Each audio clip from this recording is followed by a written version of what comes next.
Oras sa buong Pilipinas, 14 na minuto makalipas ang ikapito ng umaga at narito na ang mga balita sa oras na ito.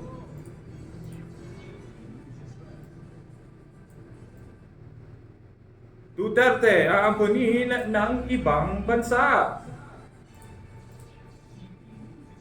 Vice President Sara tatalima sa summons ng Senate Impeachment Court. Pangulong Marcos nakiramay sa India.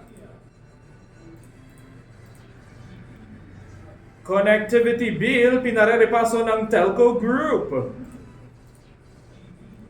DFA inalarma ang mga OFW sa pag-atake ng Israel kontra Iran. At 20 piso kada kilong bigas binebenta na rin sa mga minimum wage earner. Para sa detalye ng mga balita,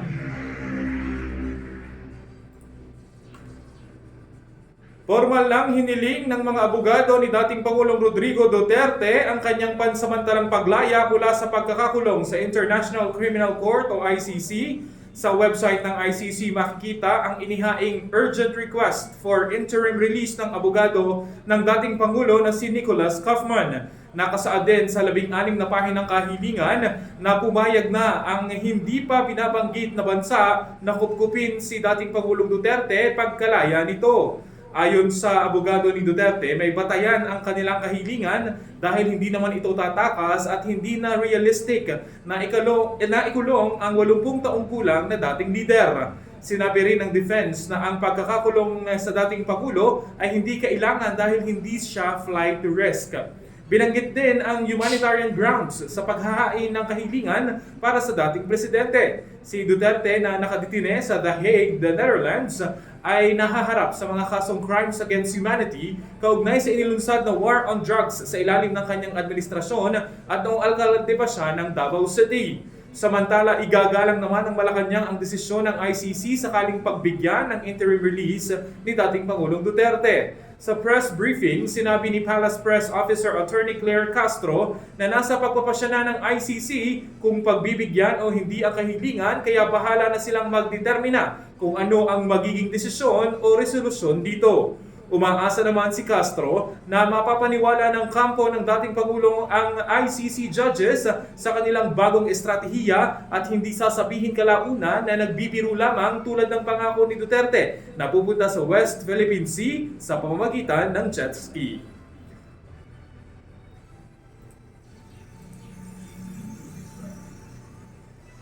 Samantala, si Vice President Sara Duterte daw mga ka-vibes ay tatalima sa summons ng Senate Impeachment Court.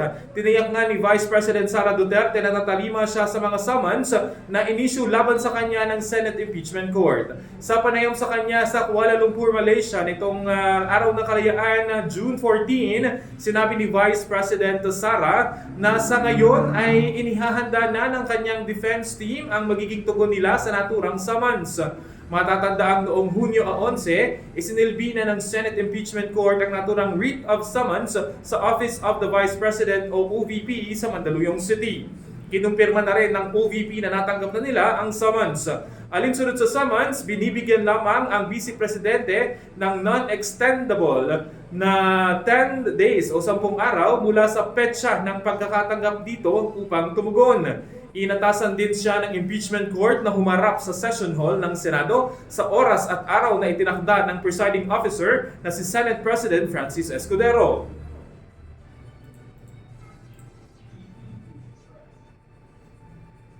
Sa ibang balita naman mga ka-vibes, ang Pangulong Marcos Jr. ay nagpahayag ng pakikiramay sa bansang India. Nagpahayag nga po ng pakikiramay si Pangulong Ferdinand Marcos Jr. sa pamahalaan ng India matapos ang malagim na pagbagsak ng Air India Flight AI-171 kung saan tinatayang mahigit sa 200 tao ang nasawi.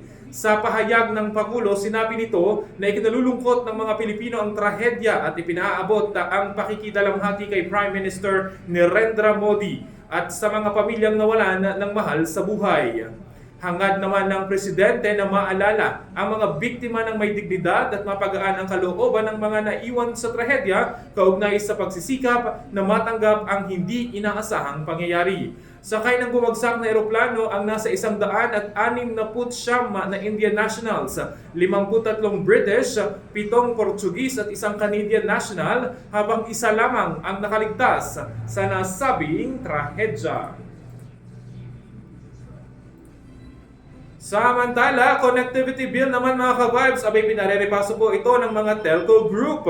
Nananawagan nga po ang Philippine Chamber of Telecommunications Operators o PCTO na binubuo ng mga nangungunang telco sa bansa para sa agarang atensyon sa mga hindi pa nare-resolbang panganib sa Konektadong Pinoy Act na niratipikahan ng 2 kapulungan ng Kongreso at naghihintay na pirmahan ng Pangulo. Bagamat sinusuportahan ng PCTO ang layunin ng panukala na palawakin ang access ng internet sa buong bansa, nagbaba ang grupo na ang bersyong ipinasa ng Bicameral Committee ay maaaring magdulot ng panganib sa pambansang seguridad, pababain ng antas ng regulasyon at magdulot ng hindi pagkakaayos sa sektor ng telekomunikasyon sa hinaharap. Sa ilalim ng panukala, ang mga bagong data transmission players ay hindi na kailangang kumuha ng legislative franchise o Certificate of Public Convenience and Necessity, isang hakbang na nag-alis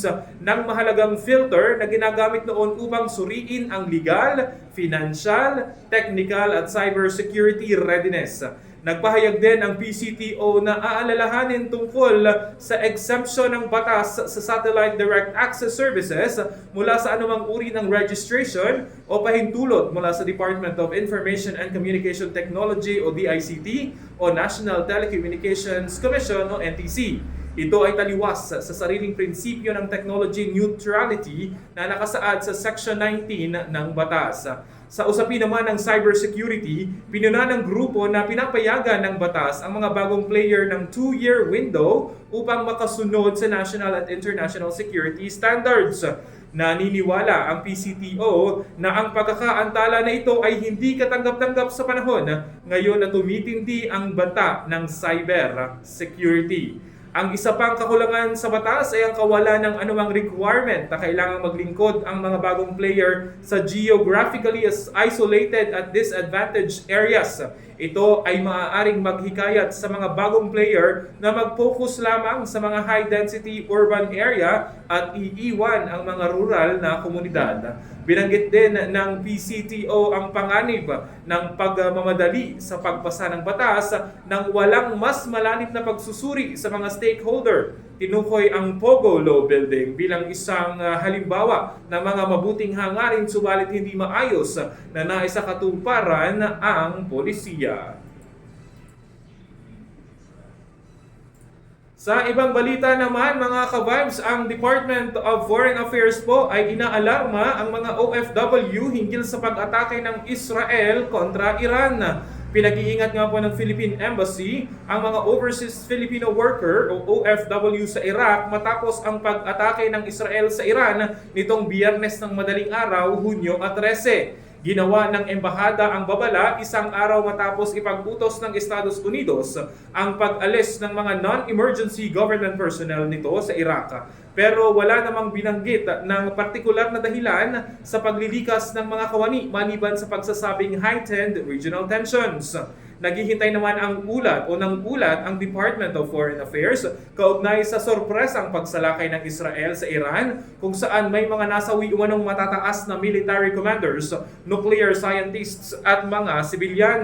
Sa Bagong Pilipinas public briefing, sinabi ni DFA Undersecretary Eduardo De Vega na minomonitor nila ang mga kaganapan sa Iran dahil mayroong 2,000 mga Pilipino na nakapag-asawa ng Iranian na kailangang malaman ang mga kalagayan. Tiniyak ni De Vega na maglalabas sila ng update sa sitwasyon sa Iran sa sandaling mayroon ng opisyal na pahayag ang embahada sa Tehran.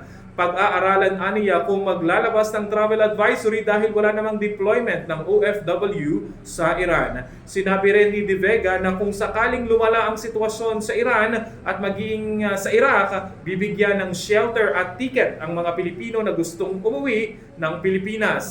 Dagdag pa ni De Vega na kakaunti lamang ang Pinoy o Pilipino sa Iraq dahil walang deployment ng mga OFW sa nabanggit na bansa. Halos nasa 2,000 lamang ang Pinoy na nagtatrabaho sa mga pribadong kumpanya sa Iraq. Ang sinasalakay umano ng Israel sa Iran ay ang mga military facility at nuclear sites. Sa iba pang mga balita mga ka-vibes, sa 20 pesos kada kilo na bigas ay binebenta na po sa mga minimum wage earner. Nag-umpisa na nga pong magbenta ng 20 pesos per kilong bigas ang Department of Agriculture o DA sa mga minimum wage worker, partikular sa mga tauhan ng Manila Harbor Center. Inilunsad ng Department of Agriculture ang programa sa tulong ng Department of Labor and Employment of DOLE. Ayon sa DA, aabot sa mahigit 120,000 na minimum wage earners mula sa mahigit 500 negosyo base sa datos ng DOLE. Sabi pa ng DA, may 120,000 na manggagawa mula sa 500 kumpanya sa buong bansa ang makikinabang sa programa base sa datos po yan ng DOLE. Hindi tinukoy ng Department of Agriculture kung anong mga kumpanya ang kalahok sa 20 pesos kada kilong bigas na programa ng gobyerno o kung gaano kadalas maaaring bumili ang minimum wage earner nito kada buwan. Unang inalok ang 20 pesos kada kilong bigas sa mga senior citizen, persons with disabilities at solo parents, pero limitado lamang sa 5 kilo bawat isa. Ang bigas sa ilalim ng programang 20 Bigas Meron Na ay galing sa Food Terminal Incorporated na binibili mula sa National Food Authority. At yan ang mga ka-vibes sa mga balitang dapat mong malaman ngayong umaga. Abangan sa pagbabalik ng GV News Express, mga balitang lokal at mga balita dito sa lalawigan ng Batangas. Ugaling nakatutok dito lamang sa GV 99.9 para maging GV informed at GV updated sa mga kaganapan sa loob at labas ng lalawigan. Ako pa inyong naging tagapaghatid balita, ang inyong DJ Joey Boy para sa GV News Express.